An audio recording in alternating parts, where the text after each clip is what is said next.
Hey leaders, it's Carson, and I'm so glad that you're watching today. If you're part of the community already, welcome back. I'm so glad that you've stopped by again. If you're new and this is your first time watching, welcome. You need to know that this channel is built up of a community of people that desire to become the very best version of themselves. We do that through multiple different ways, through reading books, through going to seminars, through vlogging everyday life, and seeing what leaders do. There are many avenues towards being successful and becoming the best version of yourself, and that is exactly what we are here for on this channel. So if you are new and you like any of the content that you see, make sure you go ahead and hit the subscribe button, hit the notification bell so you can know when new videos come up. And also don't forget to give me a follow on my IG, on my Instagram. It is going to be right here down below, carsonholland.co. I use my Instagram as a blog post every Saturday morning. So if you want some encouragement throughout the weekend, make sure you go give me a follow on the Instagram so you can give those a read. Now today we're going to be doing a book review on a book that is written by one of my favorite authors, Seth Godin. And this is the book that we're reviewing today. It is called The Dip. It is actually a really short book. It's actually, let's see here. It's only 76 pages. It took me about 35 minutes for me to read this book, and it won't take you very long, but I promise you, this book was so helpful to me recently when I got done reading it a few months ago, and I guarantee you, depending on the stage and depending on the season of life that you're in, this book can be very helpful to you as well. So what is this book about? Why should you read it? Why should you spend your time reading and analyzing this book? Well, this book, the subtitle to it is actually, it says this: a little book that teaches you when to quit, and then in parentheses it says, and when to stick. The reason that I picked this book up was originally because I was going through a very tough and hard season of my life. And everyone around me started saying, no, don't quit, keep going. And all the leadership material that you see, all the leadership material that you hear nowadays says, just push through, grind through the tough times. But I asked myself a very, very important question. Is there ever actually a good time when a leader, or in my own life, just my personal life, is there ever a good time that I should quit something? And so I went on Amazon, I looked up books about quitting, I looked up things about when's a good time to step out of something, when's a good time to step out of a job. And I found this book, and after I read it, I realized there are times in my life when I should stick through something, and there are times in my life and in your life where you should quit. And it really talks about the right way to quit and the wrong way to quit, and a few different situations and scenarios about how to know when you should quit or when you should stick.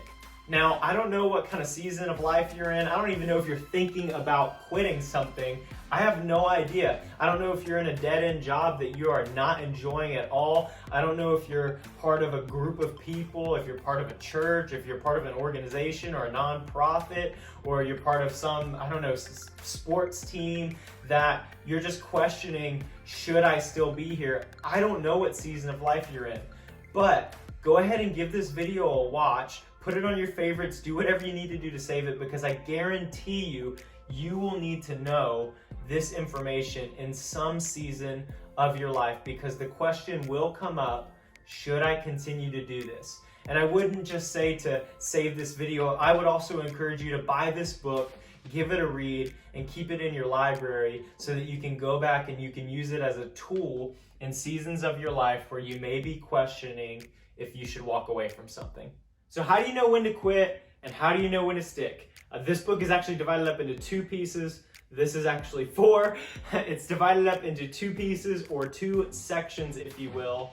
And the very first section that Seth Godin talks about is the three different types of curves or situations that you might find yourself in. So what are those three curves? Why are they important? And how can you find out which curve you might be in? Well, to start out, the very first curve that Seth talks about in this book, and again, this is a very short book, so the entire first part of the book is actually all about these curves. The first curve that he talks about is the dip. And the dip kind of looks like this. If you get a brand new job and you're loving it, for example, you kind of get this like dopamine hit, this high where it's like, oh my gosh, I love this so much. And then you start grinding every day, you start working really hard, but there's potential for you to get better. There's potential for you to grow. There's potential for you to blossom into this new kind of human, this better human than you were before you entered that job. And so that dopamine hit kind of goes away and that high goes away, and you find yourself in this dip. You find yourself in this place and in this season of your life where you might be going, I don't know if I want to be here anymore. I don't know if I want to keep working this hard. But if you do, and you do keep being consistent, and you do keep showing up, it's kind of like working out. I've started to work out in my personal life, and there's something that I've recognized.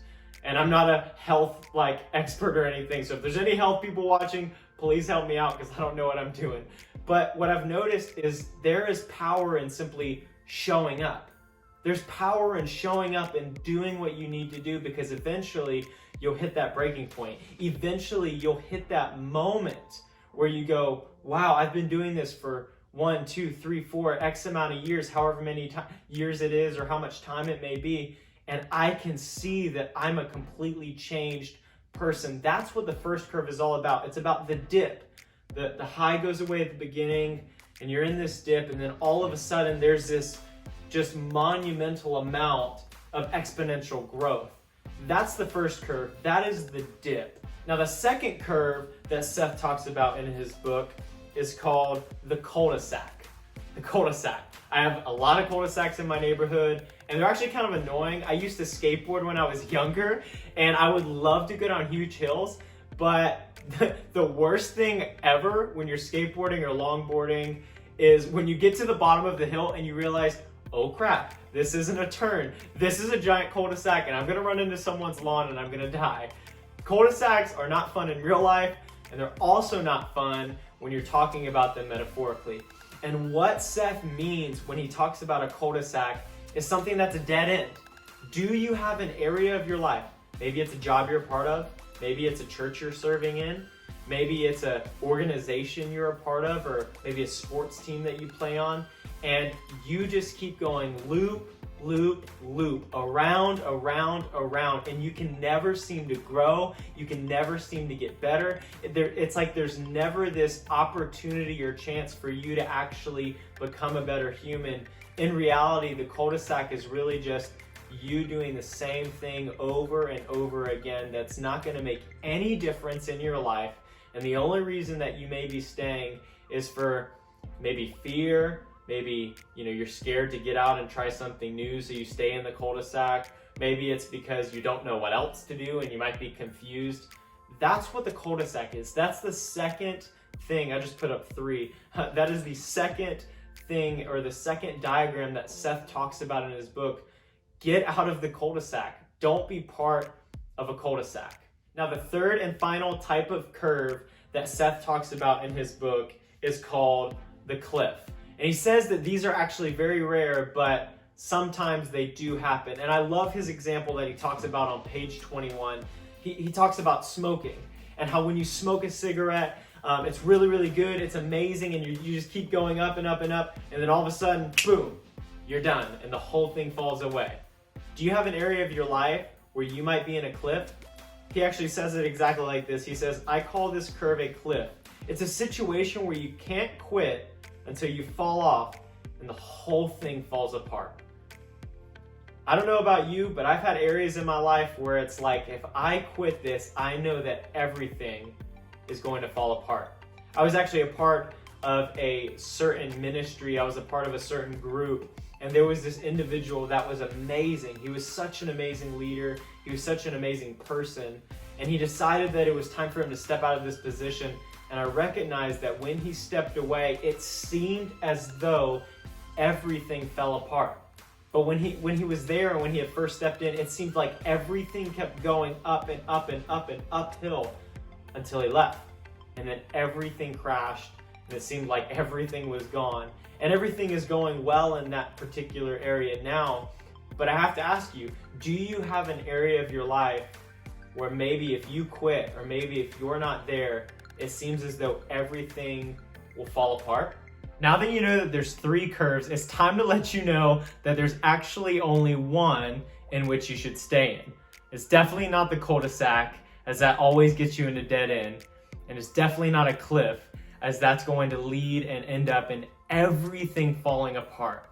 So the one time that you should stay is when you find yourself in a dip. When you find yourself working hard and it maybe seems as though nothing's changing, but you know for a fact without a shadow of a doubt that you have potential to grow. So what's the right way to quit? Well, the right way to quit is if you're in a cul-de-sac. If you're somewhere that's dead end with no means to an end, that's when you should quit. When you find yourself doing something where it's going to end up in a cliff, it's going to end up with everything falling apart when you step away, that's when you should quit. Face your fears.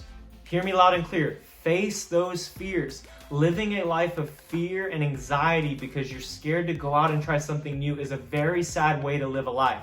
Step out there. Go out there. Go and find some friends that will support you and push you on when you decide it's time to quit.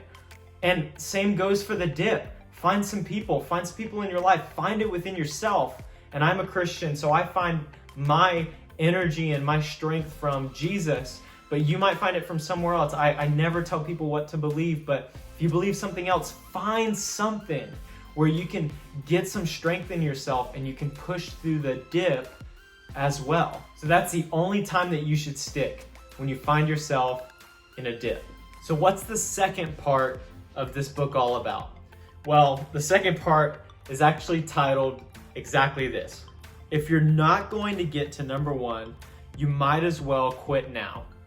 Essentially, the second part of this book that Seth Godin talks about and he teaches is that no matter what kind of curve you find yourself in, if you are not going to do what it takes, if you're not going to grind through, if you're not going to hustle through, if you're not going to research and do your homework to be number 1, to try to be the best in the world at something, to be exceptional, well, then you might as well quit doing that very thing and find the thing, do the work that you know you can be exceptional in.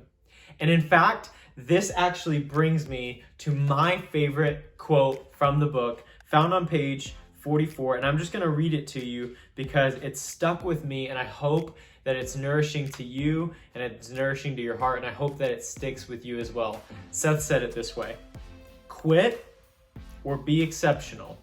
Average is for losers. And that actually leads me to my biggest fear in my life. One of the biggest fears I have in my life is to live a life that I wouldn't want to relive. I'm gonna say that again. My biggest fear is to live a life that I would not want to relive. What's your biggest fear?